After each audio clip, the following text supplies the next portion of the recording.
अस्सलाम वालेकुम viewers, welcome to brass tacks. I am your host Mariam Chaudhry और हमारे साथ हैं जैद हामिद साहब, हमारे डिफेंस एंड सिक्योरिटी एनालिस्ट। ये है 10वां episode in the series of economic terrorism.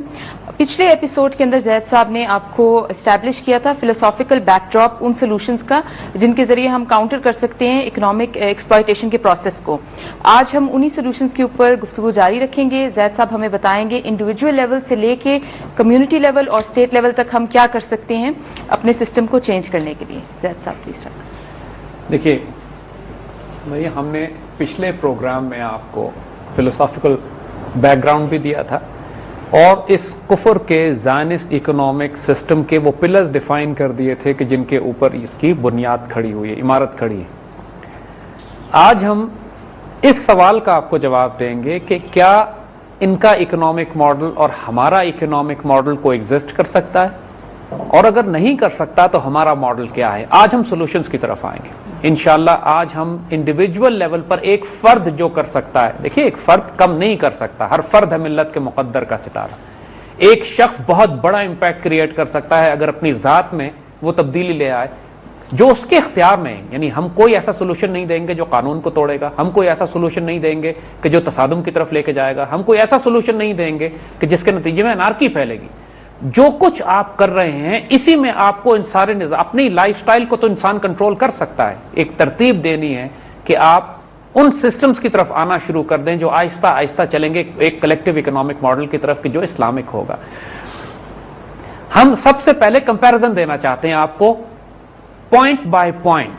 देखिए कुफर के निजाम की फंडामेंटल बुनियाद बनती है बैंक्स के ऊपर, जैसे हमने पिछली दफा आपको बताया।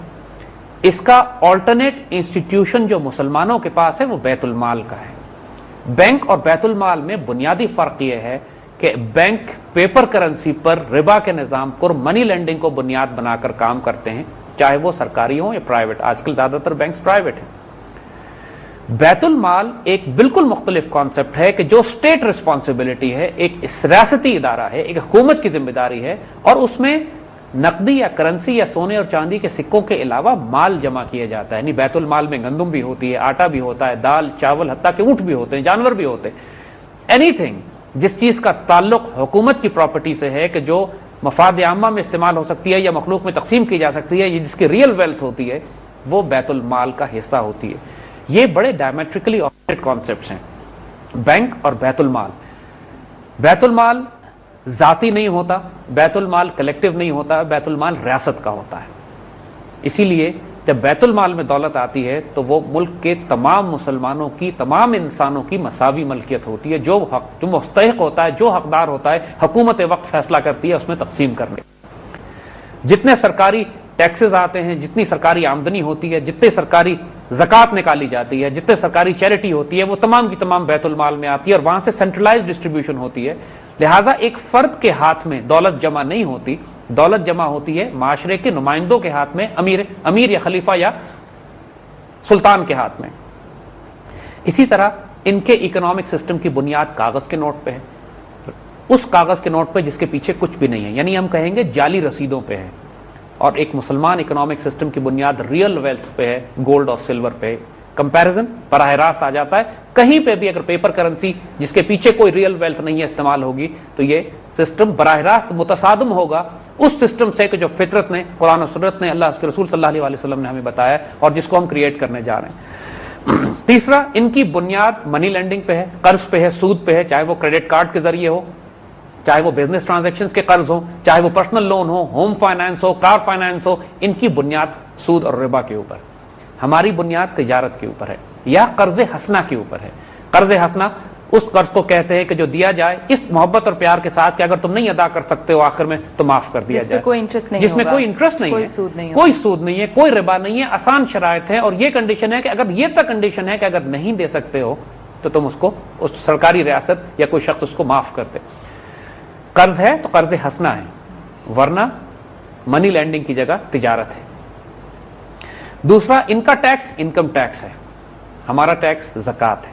इनकम टैक्स आमदनी के ऊपर है, इंसान मेहनत से कमाता है, अपने बच्चों के लिए जान मार के रिस्क लेकर जाता है, घर नहीं जा सकता जब तक उसकी आमदनी में से एक हिस्सा निकाल कर ये अपने बैंकों में ना डाल लें। यानी अगर आप हिसाब लगाइए कि अमेरिका में 30%, 35% टैक्सेस हैं, اس کا مطلب یہ ہے کہ انسان سال کے 3 مہینے بیگار نوکری کرتا ہے ریاست کی، یعنی اس کو پیسے جو ملتے ہیں 9 مہینے کے ملتے ہیں، پریکٹیکلی اس کی 3 مہینے کا لیبر جو وہ کام کر رہا ہے وہ حکومت ٹیکسز میں لے جاتی ہے غلام کے طور پہ اس کو. یہ غلامی ہے.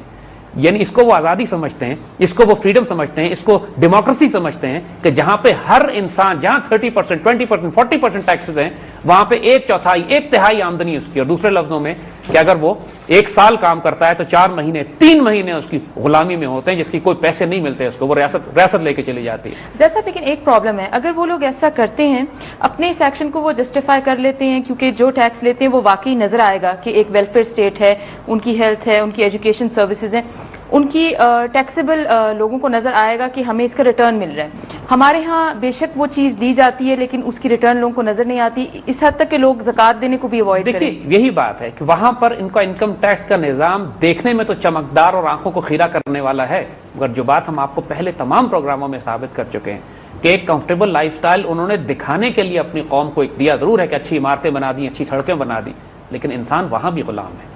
اس لیے کہ ان کو اپنے نظام کو جسٹیفائی کرنے کے لیے کچھ تو شکل نکال کے دکھانی تھی اس کو دنیا کے آگے کہ دیکھو ہم نے کتنا اچھا نظام بنایا ہے. یقین کیجئے یہ صرف سامری کا جادو ہے.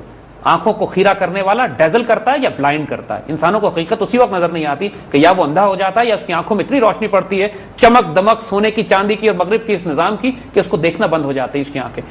یہ نظام اسی طرح کا ہے. غلام وہاں کے بھی انسان ہیں اور جس بری طرح غلام ہے وہ حالت آپ کو نظر آ جائے گی اور نظر آ رہی ہے. بلا وجہ تو نہیں ہے کہ وہ نظام کولیپس کر رہا ہے ان کا اپنا بیٹھا ہوا. اسی طرح ان کے نظام میں دولت جس خاندان کی ہو، جس باپ کی ہو، جس شخص کی ہو، وہ اپنے پاس سنبھال کے رکھتا ہے، اس کی اولاد کو تقسیم ہو جاتی ہے، اس کی اولاد کو جاتی ہے، بیوی کو جاتی ہے انہیریٹنس. ہمارے ہاں وراثت تقسیم ہوتی ہے اس قانون کے مطابق جو اللہ تعالیٰ نے متعین کیا ہے. انسان جب انتقال کرتا ہے تو اس کی دولت پورے خاندان میں تقسیم ہو جاتی ہے. بہنوں کو بھی حصہ ملتا ہے، ماں باپ کو بھی حصہ ملتا ہے، اولاد کو بھی ملتا ہے، بیوی کو بھی ملتا ہے. اور دولت کی جو تقسیم ہمارے ہاں وراثت کے نظام میں رکھی گئی ہے وہ مغرب کے نظام میں نہیں ہے. ان کے ہاں باپ یا ایک خاندان کے اندر ہی دولت محدود اور چلتی چلی جاتی ہے.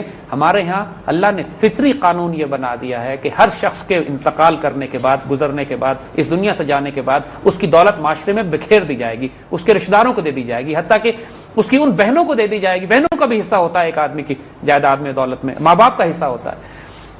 یہ نظام ہمارا اور ان کے جو کہ کمپیٹیبل نہیں ہے آپس میں. پھر ہمارے ہاں سب سے زیادہ ایمفسس صدقات کے اوپر ہے، اللہ کی راہ میں تقسیم کرنے پہ، خرچ کرنے پہ. ان کا نظام کی بنیاد ہے ہورڈنگ، جمع کر کے رکھو، مال و دولت کو اللہ کی راہ میں خرچ نہ کرو.